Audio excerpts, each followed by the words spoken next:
Hello and welcome to the 9 p.m. news on VOP TV. I am Jerry Arpelohan. And I am Kaylan Abraham, and here are the headlines. Tinubu orders low-key celebration to preserve public funds. Cross Rivers Assembly Speaker Elvat Ayambem impeached. Labour reduces demand to 500,000 naira. Senate seeks special intervention funds to maintain transmission lines. Labour Party inaugurates governorship council. In business, Nigeria receives 29% of African startups funding in 5 years report. And in sport, Super Eagles will beat South Africa Benin, Finidi boasts. And now the news in details.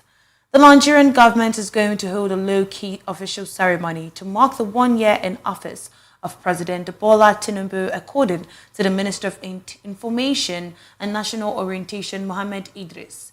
Idris stated this today at the ministerial press briefing series held at the Radio House in Abuja. It is not clear if the government intends to hold the ceremony on 12th June, the day officially recognized as Democracy Day. Speaking on the plans for the 1 year in office, Idris said the celebration is going to focus on sectoral debate instead of the usual celebrations, as the essence is to ensure that government funds are kept for the people. He said the debate would focus on 8 key sectors of the government and that ministers will be delegated to speak on different sectors, and that the ministerial briefing series will be taking place daily with different ministers briefing on their activities in their sector. President Bola Tinubu has decided to cancel the elaborate celebrations planned for his first year in office, opting instead for a more subdued observance. This decision was announced by the Secretary to the Government of the Federation, Senator George Akume, during a media briefing.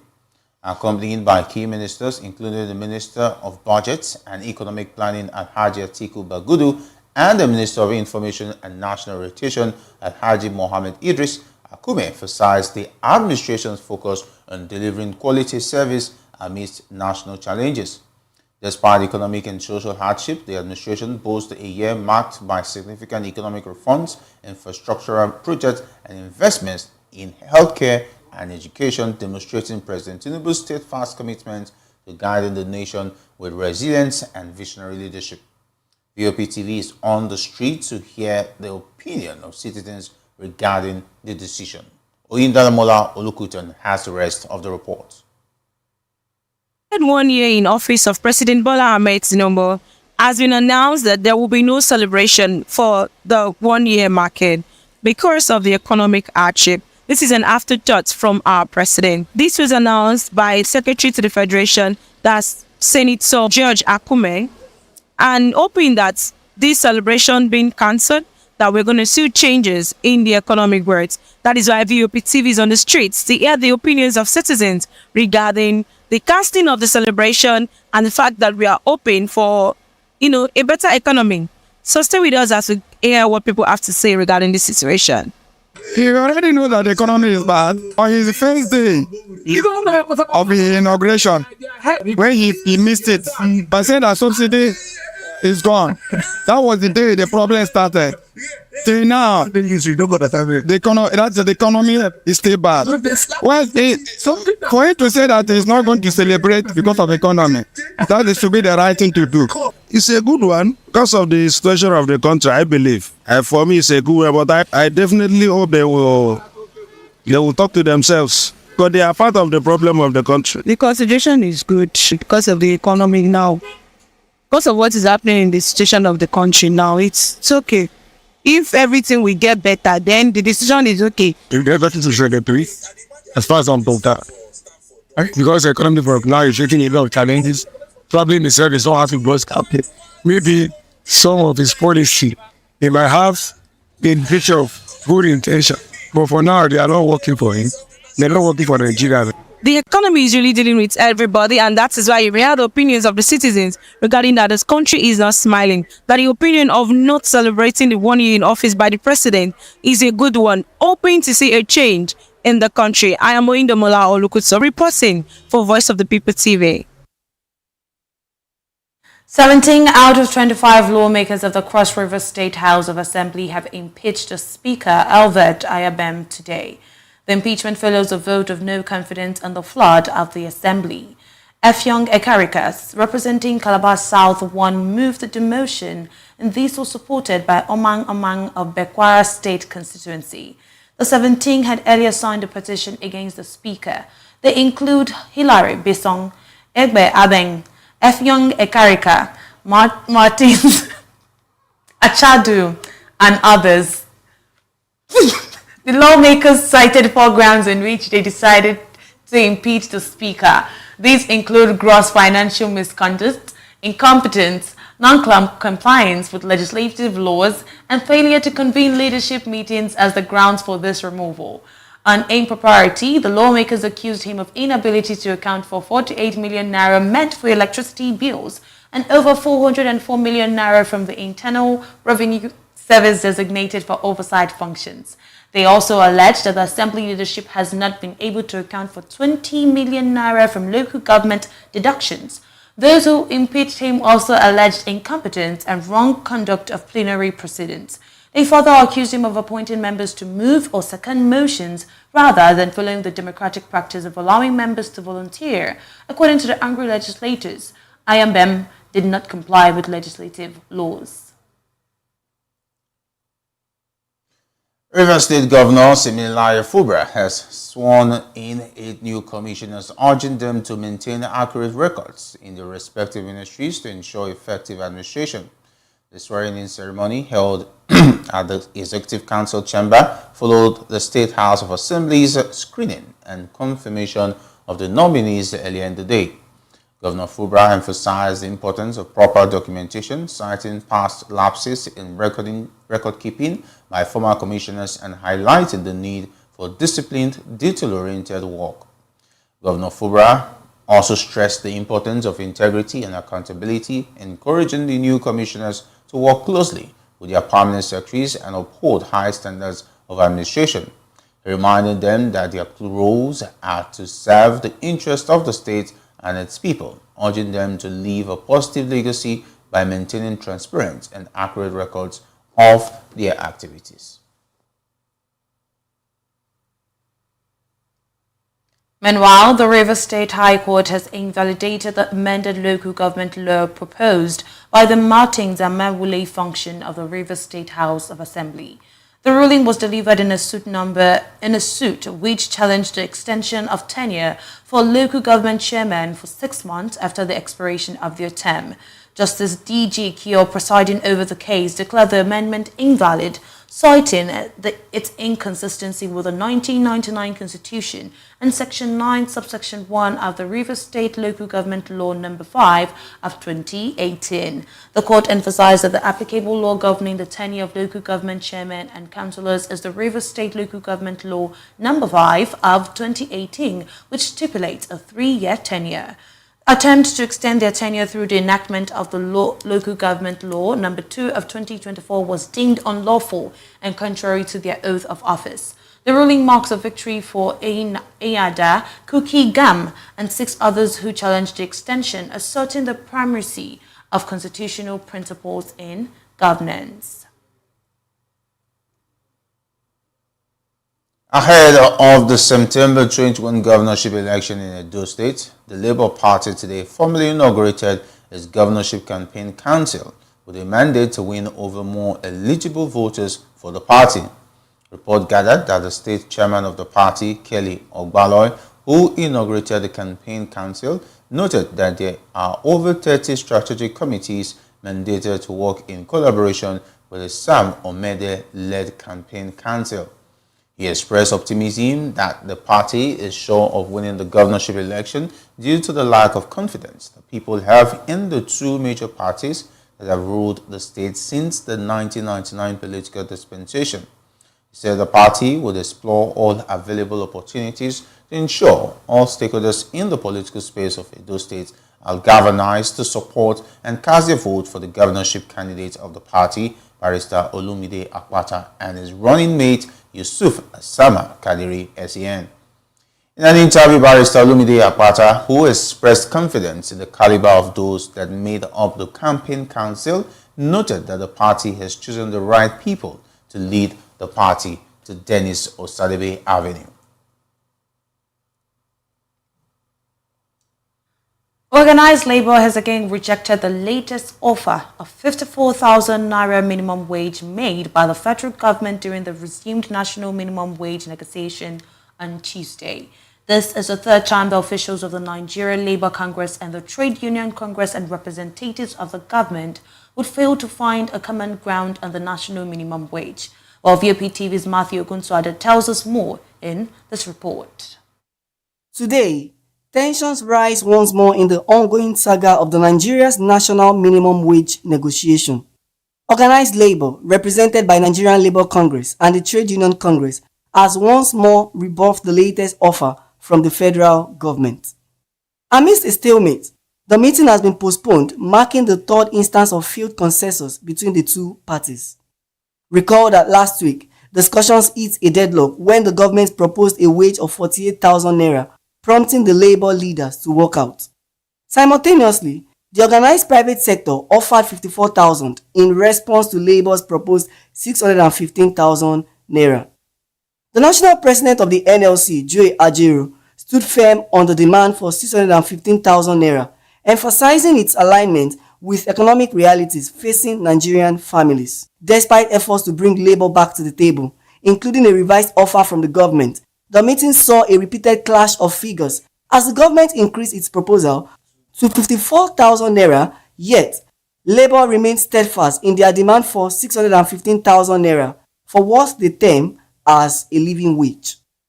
As Voice of the People TV, we took to the streets to gauge public opinion on the matter. I feel the government should liaise with the labourers. They should allow the labourers to make sure that they consider the bargain, because everything boils down to the youth.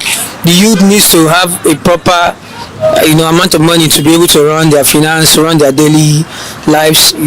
People who work, they should have a good pay. So the government should allow the labourers to agree on that particular amount. About the labour and government, we are begging government, our president Bola Ahmed Tinubu, should help us to consider about the minimum rate of the 54,000. Please consider us. The rate is too small. Government help them. That money is too small. Let them add something together, because they have family, they have son, and they're paying house rent. Transport carry all money. Let's not talk about food or light. I want Mr. President to help them. The extended negotiation has left many Nigerian workers feeling uncertain about their future. Given the escalating living expenses, the necessity for a free and sufficient minimum wage cannot be overemphasized. Stay tuned with VOP TV as we give you further developments on the meeting outcome. Matthew Ogunsuade for Voice of the People TV.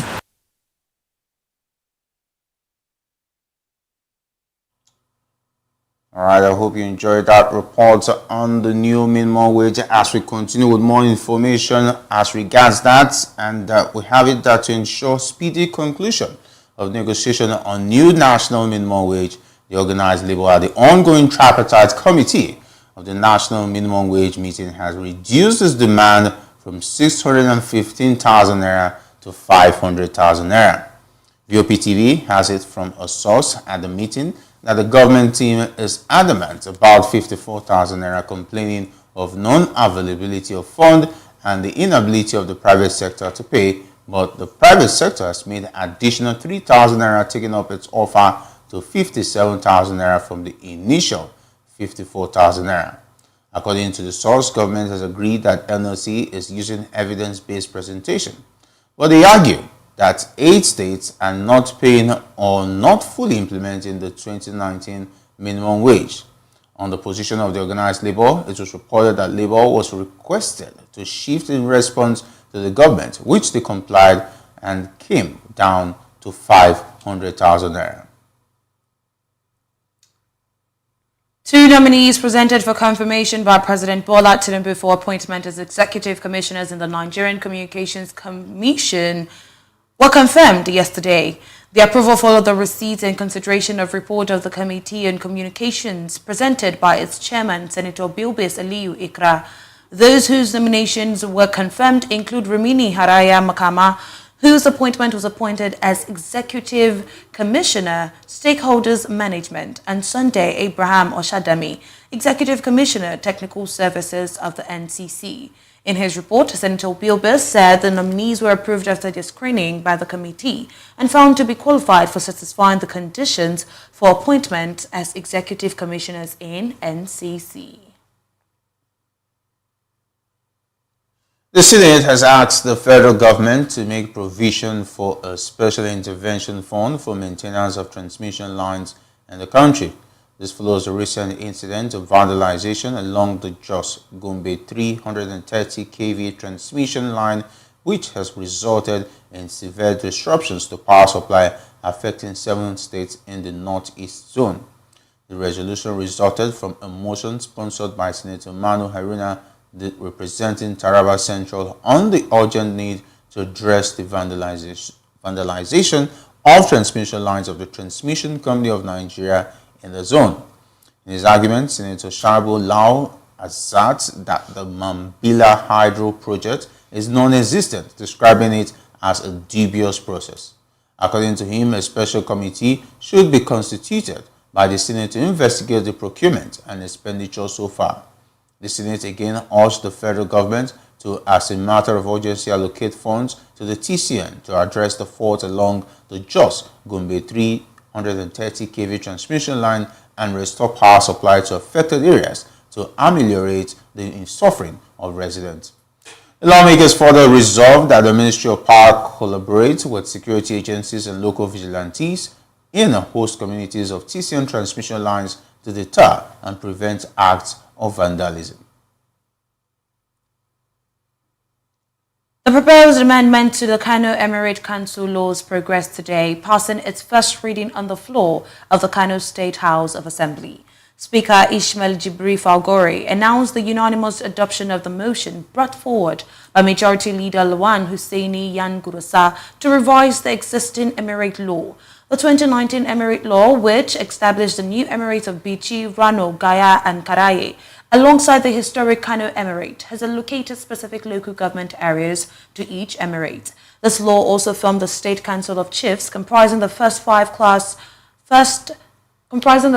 first-class chiefs, the Secretary to the State Government, the Commissioner for Local Government Affairs, and Local Government Chairman, among other members. In 2020 and 2023, further amendments were made to the law, stipulating that only descendants of the emirs are eligible for appointment as emirs. The proposed bill will undergo further legislative scrutiny on Thursday. You are still watching the 9 p.m. news on VOP TV. More stories after this break. Stay with us.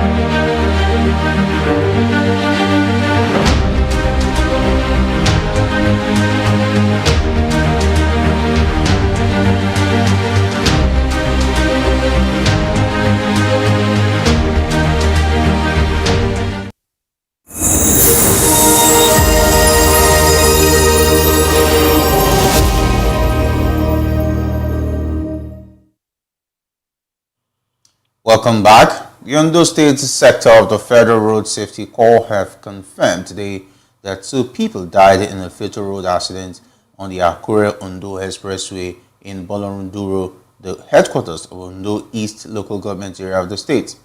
The accident involved a motorcycle with registration number NND 2180C and an unregistered Toyota Hilux Jeep. The motorcycle, which was suspected to have been speeding, attempted to overtake a vehicle heading to Akure while facing the oncoming Hilux heading to Ondo. A resident of the community who identified herself as Lydia narrated that the accident was caused by the speeding drivers of both vehicles. The Ondo Unit Commander of the FRSC, Mr. Salahuddin Rafiu, stated that the crash was caused by lack of concentration on the part of the drivers of the vehicles involved. He confirmed that 3 people, 2 males and 1 female died in the accident, while 1 person was injured. He added that the injured victim was taken to Unimed, Ondo town, by the rescue team, while the dead bodies were taken to the morgue. The management of the University of Benin Teaching Hospital, UBTH, has threatened to dispose of all unclaimed corpses that have been in the hospital mortuary for a very long time. According to a statement by the hospital, the corpses in question include those of infants that have been in the mortuary since January last year and corpses of adults that have been in the mortuary from April 2021. The teaching hospital gave owners of such corpses a period of 6 weeks to claim their corpses, as they would otherwise be disposed of through mass burial or any other manner considered appropriate.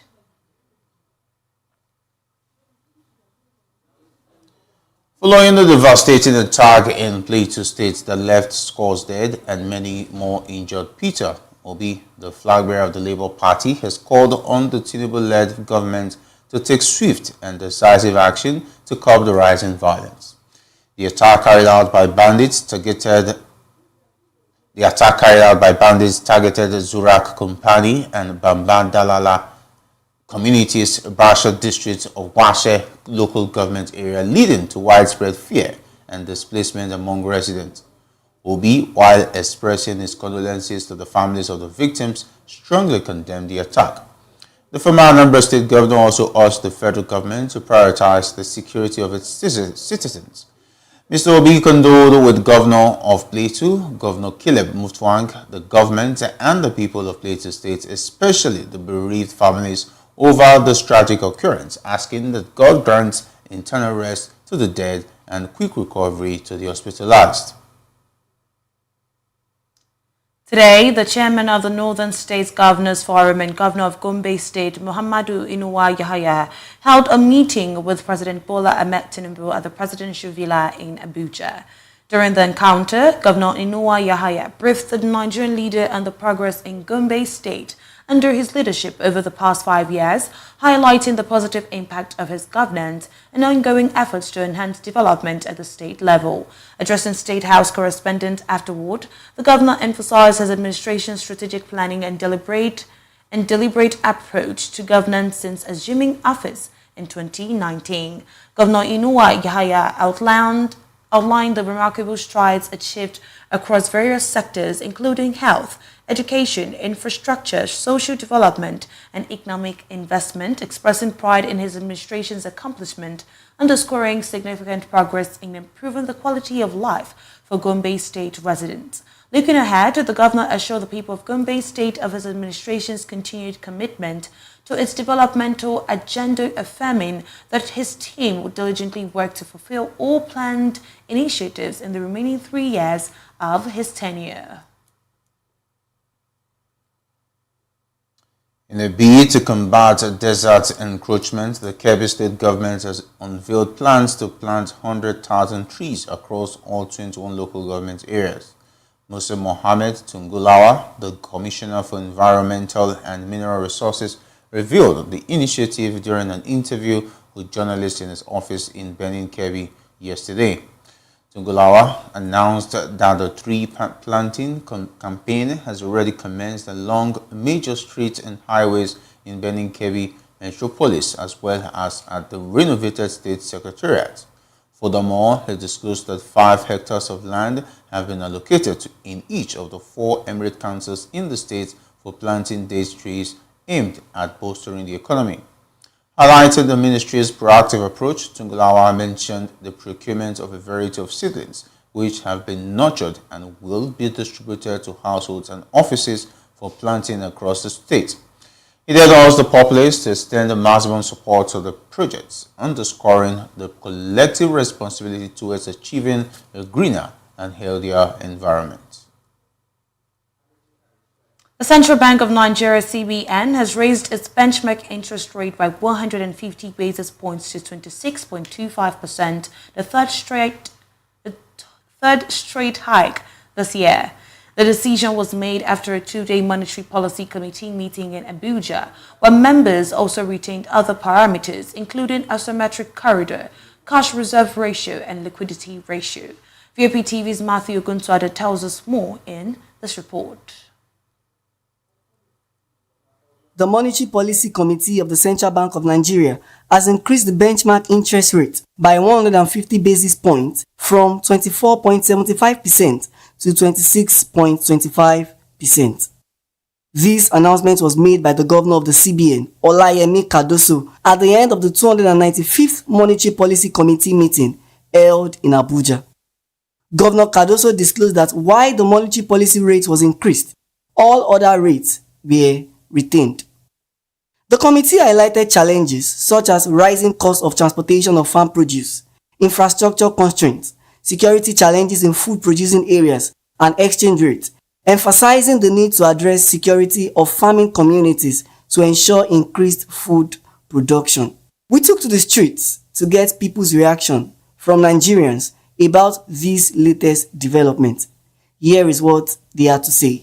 CBN should reduce inflation and make the prices of things come down in Nigeria. I'm a PS operator and our charges remains the same, like 5,100, 10,200, so it's affecting us. But if there's a way it can be reduced, I think it will make things a lot easier for us. At least you can get things at lower prices. If that's the only way thing I can say, so that at least we can be able to purchase goods at lower price. If the interest rate can be a little bit reduced, if it can be reduced, it will be better for us. Onions is 7,000 naira. Is that how much we are going to sell it now to see our own transport? All this coconut now, how much we are selling before? See coconut 200 now is 700, 800 naira. So the country is very, very hard to us. So we need this country to come down so that we poor the suffer it. It's not rich people. We will face the struggle this country. Things are rising now. At least CBN is supposed to consider us for the poor people to survive.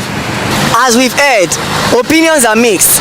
While some understand the necessity of the rate hike, others feel that its impact could be challenging. The Central Bank of Nigeria has a whole lot to do in order to regulate price stability and support economic growth in the country. Matthew Ogunsuada for Voice of the People TV. In a significant move. All right, welcome back from that report. And now the tax evasion case involving Binance Holdings Limited and its executives has been stalled at the Federal High Court Abuja after the staff Tigran Gambaryan failed to show up in court. Gambaryan, a top Binance executive, was billed to appear in court for arraignment after he was served with the charges leveled against him by the Federal Inland Revenue Service (FRS). The company was sued by the FRS for tax evasion alongside officials of the company, Gambaryan and Nadim and Jawala, who fled the country on March 22, 2024. Binance is facing a 4-count charge after being accused of failing to register with the FRS for the purpose of paying all relevant taxes administered by the service. The FRS also alleged that while it was offering taxable services to subscribers on its trading platform, the company failed to issue invoices to the subscribers for the purposes of determining and payment of its value-added taxes. On the last adjourned date, counsel to the FRS, Moses Ide, served the second defendant, Gambaryan, with the charges with the leave of the court as the case was adjourned for his arraignment. In a recent development, the Abuja Federal High Court has granted former commander of the Force Intelligence Response Team, IRT DSP Abba Kyari, a 2-week bail. The court issued this bail to allow Kyari to return home and conclude his mother's burial rites. Furthermore, the court has scheduled Friday, May 31 for the determination of his bail application. Kyari is currently facing trial for drug-related charges filed by the National Drug Law Enforcement Agency. The former IRT boss was arrested on February 14, 2022 by the NDLEA. We'll go on a short break and return with business, sport and entertainment stories. Stay with us.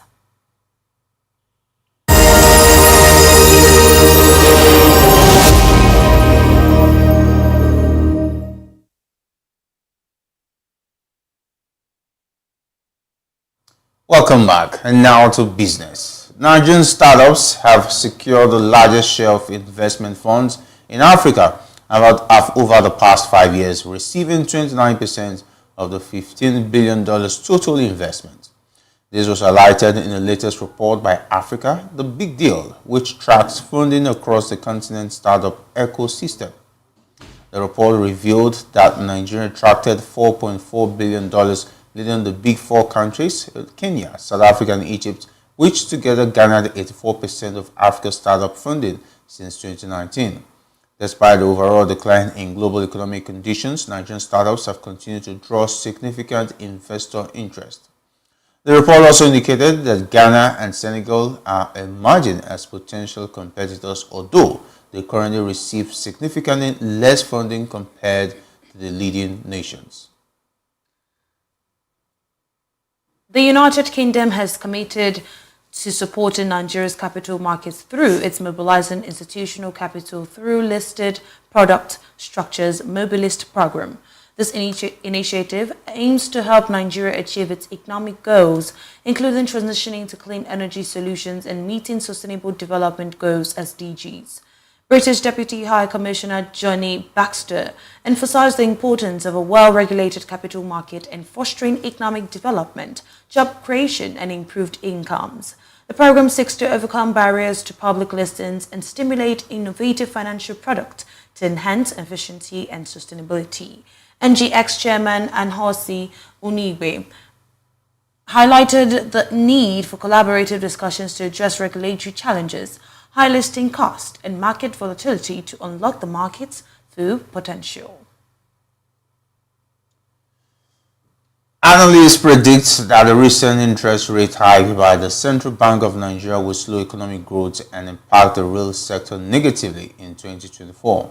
The interest rate was increased by 150 basis points to 26.25%, a move expected to suppress consumer spending and reduce business investment. Biodun Adedipe, chief consultant at Biodun Adedipe Associates, and other experts expressed concerns about the potential rise in troubled loans and increased cost for businesses. Despite these challenges, higher yields from the rate hike could attract foreign investors, potentially stabilizing Nigeria's currency value. Joseph Nnana, chief economist at the Development Bank of Nigeria, noted that while the inflation target might not be met, the rate hike signals the need for fiscal discipline and improved spending prioritization. Still in business, Bitcoin exchange-traded fund ETFs have experienced a significant inflow of $306 million within the last 24 hours, driven by positive speculation regarding the approval of a spot Ethereum ETF. BlackRock's iShares Bitcoin Trust received the majority of the fund, highlighting strong investor interest. Analysts believe that the approval of the spot Ethereum ETF could significantly boost the prices of both Bitcoin and Ethereum, reinforcing the interconnected success of these major cryptocurrencies. The surge in investment reflects growing optimism in the crypto market's future performance. The approval of the Ethereum ETF by the United States Securities and Exchange Commission, expected soon, has the potential to create a bullish trend, potentially driving both Bitcoin and Ethereum prices to new heights. And now to entertainment. A federal high court in Abuja today remanded social media influencer and critic Martins Vincent Otse, popularly known as Very Dark Man, in police custody. VOP-TV News reports that the social media critic was earlier arraigned by the Nigerian police force on 5 counts bordering on cyber stalking. His lawyer, Deji Adeyonju, applied for bail, but the prosecution team asked Justice Mobolaji Olajuwon of the Federal High Court for more time to respond. leading the court to adjourn the bail hearing to May 29. The police prosecution moved to have the popular social media critic remanded in prison custody, but his lawyers made an application for him to be kept in police custody. The court granted their request and he was subsequently taken to the National Cybercrime Center. You do recall that the controversial critic was in March 2024 remanded for the same cyberbullying offense. The 27-year-old, known for delving into all things controversial, has been in the eye of the storm since January this year. Nollywood actor Lateef Adedimeji has disclosed how he was previously underpaid in the industry despite playing lead roles. The singer revealed that he was paid 4,000 naira for a lead role in 2014. The Jago Jago star said that he only started getting paid 100,000 naira to 200,000 naira for a role in 2015. He disclosed this on a latest episode of a podcast hosted by comedian Teju Babyface. Nigerian singer Tiwa Savage has disclosed that she is obsessed with Arya Star. The Afrobeat superstar stated that she likes the young singer because of her experience. Savage berated those condemning Arya for her short skirt, adding that she wants her to make the skirt shorter. She disclosed that she suffered heavy criticism for her sexy fashion style in the early days of her career. According to Savage, she was also berated for her risky lyrics as a youngster. The mother of one noted that Arya has continued to shine in the global music scene despite the criticism hurled at her by Nigerians over her dress sense. Now in sport, Super Eagles head coach Finidi George is optimistic the Super Eagles will get a maximum point for their next two games against South Africa and Benin Republic. The three-time African champions are yet to record a win in the 2026 World Cup qualifiers, having drawn their opening two games against Lesotho and Zimbabwe. Finidi's side will host the Bafana Bafana of South Africa at the Cotswold Akpabio International Stadium, Uyo, on Friday, June 7. The Super Eagles will then travel to Abidjan for a March Day 4 encounter against the Squirrels three days later. Finidi emphasized it is important for the Super Eagles to win both games. Still on sports, Pep Guardiola has been named the 2023-2024 Premier League Manager of the season after an historic campaign with Manchester City. Organizers of the English Top Flight Premier League made the announcement on their website. Guardiola led City to become the first side in history to win 4 consecutive Premier League titles. Guardiola wins the award for a 5th time, having also claimed 8 and 4 of his 5 previous title-winning campaigns in 2017-2018, 2018-2019, 2020-2021 and 2022-2023 season. Only legendary Manchester United manager Sir Alex Ferguson has received the award 11 times, which is more than the 53-year-old Spaniard. Commenting after winning the award, Guardiola says he will defend his Manager of the Season award in the 2024-2025, but that he wants to share the season's trophy with his fellow nominees who pushed City to be their best. And to wrap up the 9 p.m. news, we'll take a recap of the stories that made it to the headlines earlier. You heard that the Tinubu orders low-key celebration to preserve public funds. Cross Rivers Assembly Speaker Elvat Ayambem impeached. Labour reduces demand to 500,000 naira. Senate seeks special intervention funds to maintain transmission lines. Labour Party inaugurates governorship council in Edo. And in business, Nigeria receives 29% of African startup funding in 5 years report. And in sport, Super Eagles will beat South Africa Benin, Finidi boast. And that's a wrap on the 9 p.m. news on VOP TV. I am Jerry Arpelion. I am Kayla Abraham. Good evening.